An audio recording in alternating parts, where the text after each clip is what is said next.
He walked into the basement knowing what was waiting for him.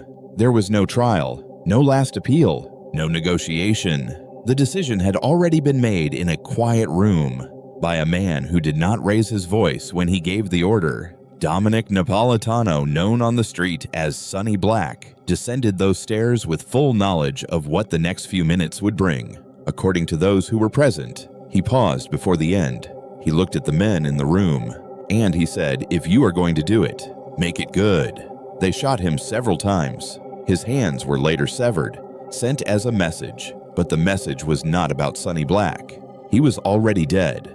The message was directed at every man still living inside the Bonanno crime family, at every captain, every soldier, every associate who had ever allowed comfort to take root where caution should have been. What happened in that basement was not a punishment for failure. It was a demonstration of what failure cost.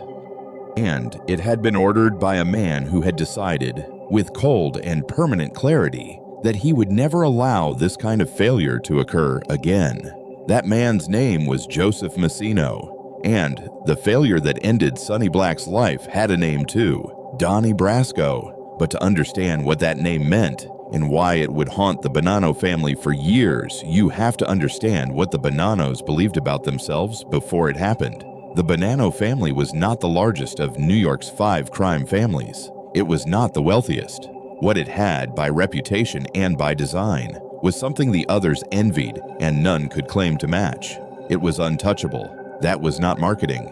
It was history, and it was about to be proven false. The family operated on a culture of silence so deeply ingrained, it had become structural. Information was compartmentalized. Trust was rationed. Outsiders were never given access to the rooms where real decisions were made.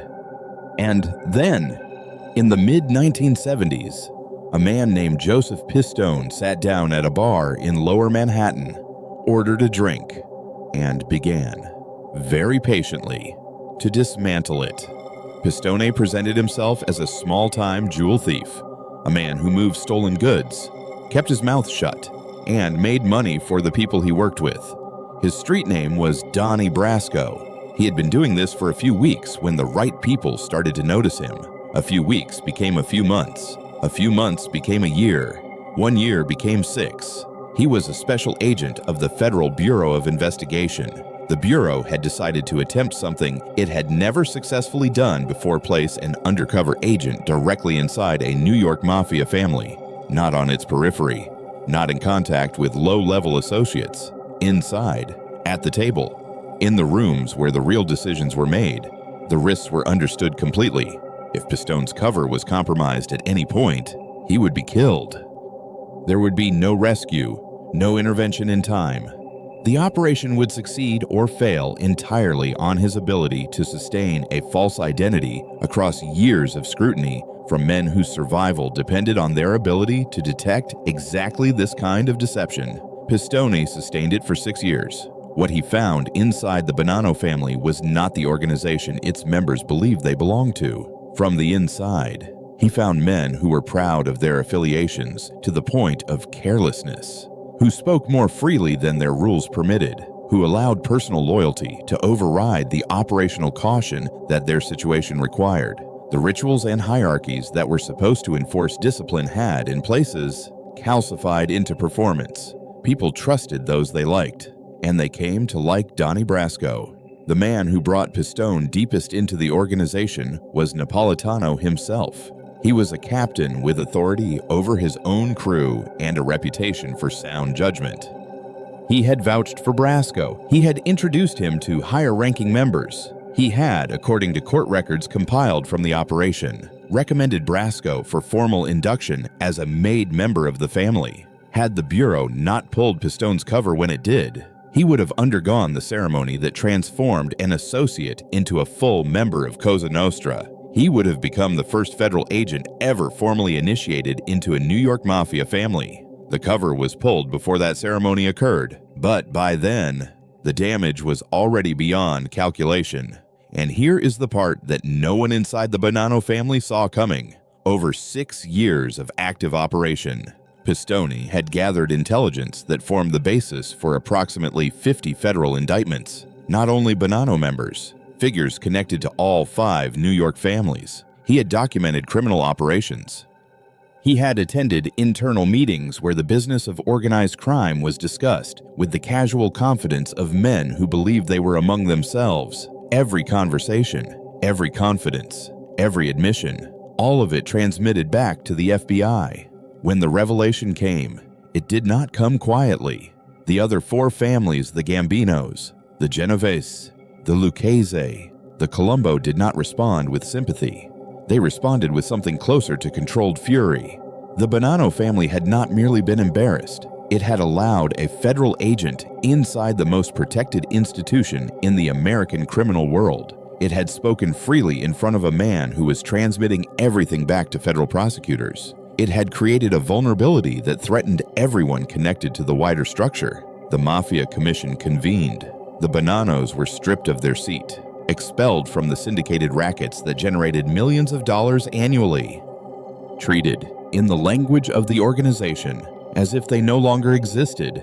The family that had built its identity on being impenetrable had been penetrated more deeply than any family in American mafia history. From the outside, this looked like a collapse. From the inside, it was experienced as something with no precise equivalent in the legitimate world. A humiliation so complete that the institution itself, its identity, its claims about itself, the reason it had operated the way it had been exposed as hollow. At this moment, with the family in ruins and the other bosses either in prison or distancing themselves from the wreckage, the man who was quietly watching all of this had already begun to ask a different question than the one everyone else was asking. Everyone else was asking, how did this happen? Joseph Pistone was asking, what exactly broke? And how do you build something that cannot break the same way Pistone had been born in 1943 in Maspeth, Queens, in a neighborhood where the presence of organized crime was accepted as part of the texture of daily life? He did not enter loudly. He did not enter violently. He entered carefully through observation, through relationships, through the slow accumulation of trust in men who did not extend it easily. By his 30s, he had built a reputation as someone who solved problems before they required dramatic solutions. Now he had the largest problem the family had ever faced, and he intended to solve it at the root. He had watched the investigation unfold with a specificity that his contemporaries did not match. He had seen each indictment fall. He had understood, with unusual clarity, exactly what had made Pistone's operation possible. The Bonannos had not been penetrated because they were uniquely careless. They had been penetrated because they had allowed the vulnerabilities that exist in every large organization, the desire to be liked, the tendency to extend trust on the basis of personal chemistry rather than verified reliability, to override the operational discipline that should have been absolute. Sonny Black had trusted Donnie Brasco because Brasco had made himself trustworthy over years of patient, careful cultivation. This was not a personal failure in the way people usually mean by that phrase. It was a failure of structure. A system that relied on individual judgment to detect deception would, given enough time and enough skilled adversaries, always eventually fail. Individual judgment could be manipulated. Structural discipline rules that operated regardless of personal feeling, protocols that held whether a man liked his counterpart or not, could not be manipulated in the same way. Pistone drew his conclusions. Then he began the redesign. What followed was methodical. The social clubs where Bonanno members had gathered for decades, the same clubs where Pistone had made his introductions, built his relationships, and listened to men speak freely, were closed. Not restricted, closed. Every gathering point was a potential observation post for federal agents with cameras and patience. Every recurring meeting was a pattern that could be documented and used as evidence. The clubs were not tradition worth preserving. They were liability that had to be eliminated. If telephones could be tapped, and by the early 1980s, the Bureau had demonstrated repeatedly that they could be tapped to devastating effect, then telephones could not be used for anything sensitive. Communications that required discretion would happen face-to-face, in private, in settings that changed regularly, and that surveillance could not predict in advance. And meetings themselves would change structure. Pistone would meet with each of his captains individually, not in groups, not at predictable intervals. not in locations that could be identified as headquarters. The organizational chart that the FBI could previously assemble by watching who came to see the boss and how often would reveal nothing because the observation would yield nothing. The protection would be built into the design, not into the discipline of individuals who might, under sufficient pressure, fail. Members of the organization later described a man who would cup his hands over his mouth when speaking in any public setting, aware that the Bureau employed lip readers, who required his men to adopt the same practices, who monitored compliance continuously, not through occasional reminders, but through persistent attention to behavior that never fully relaxed. There was, within this, a quality that former associates struggled to articulate when they later spoke about it. It was not the fear of a violent man with an unstable temper. It was something more precise, and in some ways more complete. Those who performed were protected, promoted, rewarded.